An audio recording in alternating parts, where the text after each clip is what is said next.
Another popular reason why people seek guidance from metaphysics and astrology consult or achievement consult is to get closure on a significant event and or a piece of one's life. So, the ending of any significant event or, something really important like a relationship or a career or a project or a way of thinking, usually it's quite painful. And also, for many of us, it's not easy for us to find closure.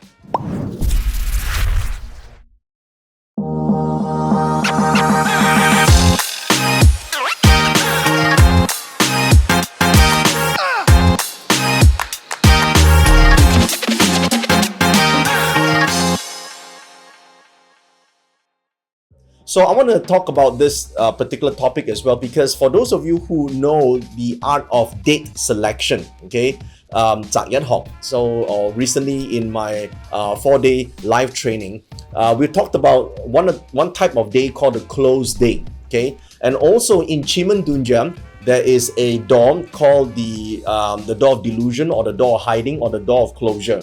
So basically, closure is when something meets its finality, right? Something that once was, now you have to learn to let go. So if you don't let go, there'll be pain and frustration, and sometimes, it's just not a very good feeling. So basically, can metaphysics gives us answer to this? The answer is yes. So how do we find closure using metaphysics? Well, there are 5 ways you could do this. Step number 1. Before you actually plot a Chiman chart or a Bazi chart or a Yi Jing or do date selection, before you do all of that, the first thing you want to do is to first take responsibility for your own life.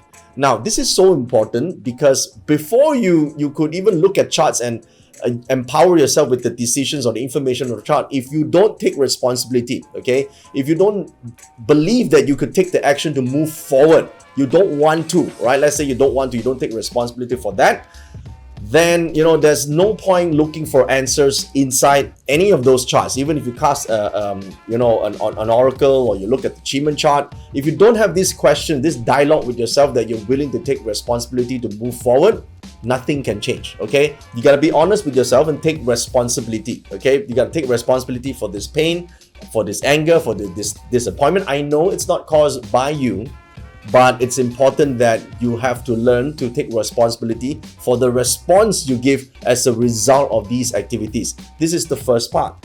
So if you don't clear the path for yourself this way, you will not be able to achieve closure. Okay, this is the first step. Now, the second step is this. Okay, you got to allow yourself to feel bad for at least one day, right? Or some small period of time.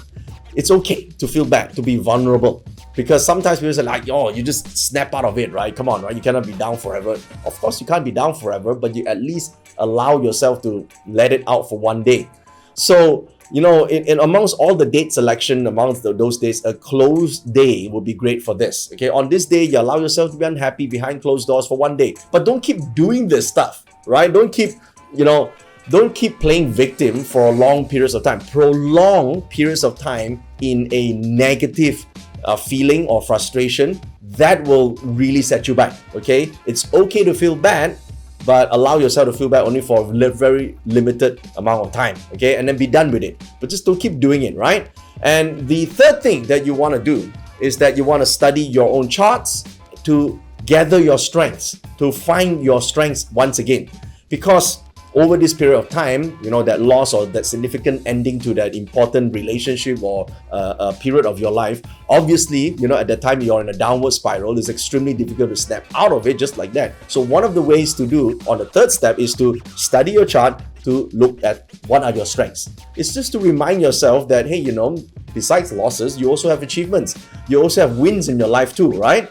So if you don't know your Bazi chart, you don't know Chiman, that's fine. Just think about all the previous wins in your life.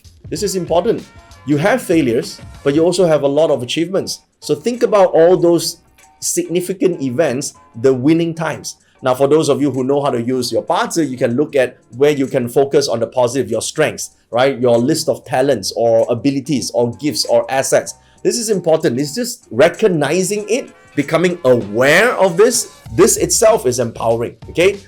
And the fourth thing you can do is to gain clarity for or about your future. This is important because what's happened in the past, whatever clashes or whatever insignificant negative events that happened, that was, if you backtrack, that was in the past. These are just your memories now, okay? It's important that you put all these memories, visually into a bag or a chest, and, seal it up, put it aside.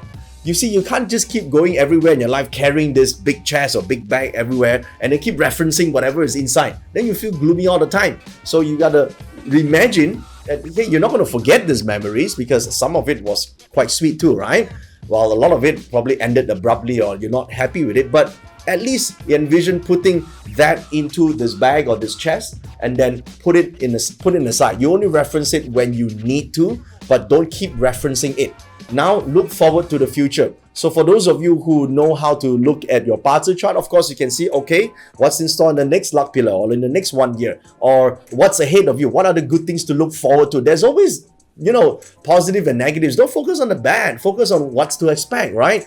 Listen, if you lost one relationship, don't worry, right? That has a lot of good memories, but in future, how do you know out of 7.5 billion people around the world, not even one person can be good for you? Come on, right? So abundance mentality is important right here, not scarcity. It's like, oh no, I've lost this one thing, now I can't have anything else. No, there are many, many more opportunities ahead. So get clarity on that future. That's very, very important.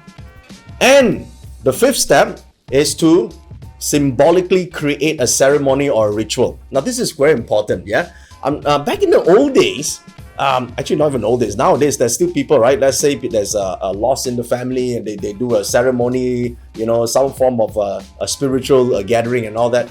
That sort of, symbolically, it's actually very powerful. Performing a ritual could be a powerful, tool to help you gain closure. Because a ritual is driven by intention and action, okay? It's symbolic enactment, of course. Now, of course, you don't have to do that ritual, spiritual, religion thingy, right? For yourself, it could be just like a simple practice of, taking all those photos or old memories and putting up in a box and sealing it up on a specific day. And if you know date selection, you can use a close day. If you are using Chiman, you can use a delusion day to put it into a box and symbolically, wrap things up, like signify a ceremonious ending to something, okay? So basically that, there could be meaningful objects, items that you use in your work that come to an abrupt end. So retire them, okay? So rituals are not always religious, right? Even in sports, they do that. In a lot of, for us, even in business, sometimes ritual means you do it on like basically you enact something that is significant, right? So you've used it as a significant ending, right? Like a big sportsman's retirement, for example, is also a big event. So if you retire it, right, or you do an enactment, a symbolic enactment of ending something, that gives you closure to something. So for those of you who are using date selection, use a close day for this. It'll be perfect for you to, close the wound once and for all and then move forward. So these are the 5 ways you can think about and consider doing when, sometimes it comes to an abrupt ending to, a relationship or a career or some significant event in your life. But at least you put it behind and allows you to move forward. I hope you enjoyed watching this video, and if you did, please leave me a comment below and click on the like button, and also tell me what other videos about Chinese metaphysics you would like to hear me talk about. Go ahead and post it in the comment section right here. And also, don't forget to subscribe to my channel and hit the bell icon for notifications every time I launch a new video. Thank you.